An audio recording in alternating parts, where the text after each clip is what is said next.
आता वळूयात अर्थसंकल्पीय अधिवेशनातल्या बातम्यांकडे। सैनिक पत्नींबाबत भाजप आमदार प्रशांत परिचारक यांच्या अपमानास्पद वक्तव्यावरून विरोधक आक्रमक झाले। दरम्यान परिचारक यांना सभागृह सदस्य पदावरून निलंबित करण्याची मागणी विरोधकांनी केली।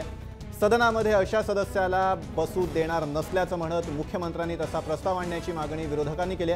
दरम्यान विरोधक काय म्हणतात ऐकूया।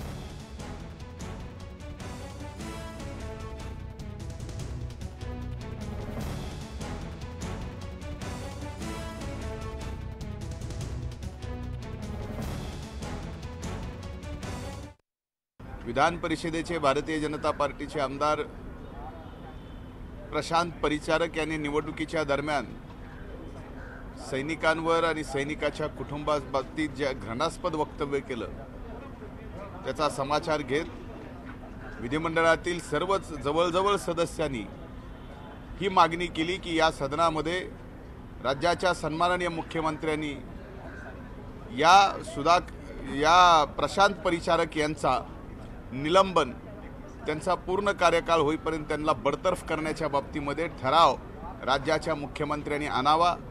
असा ठराव आणला तरच विधान परिषदेचं कामकाज चालू राहील अशा बाबतची भूमिका या ठिकाणी आज विरोधी पक्षांनी विधान परिषदेमध्ये घेतली आहे।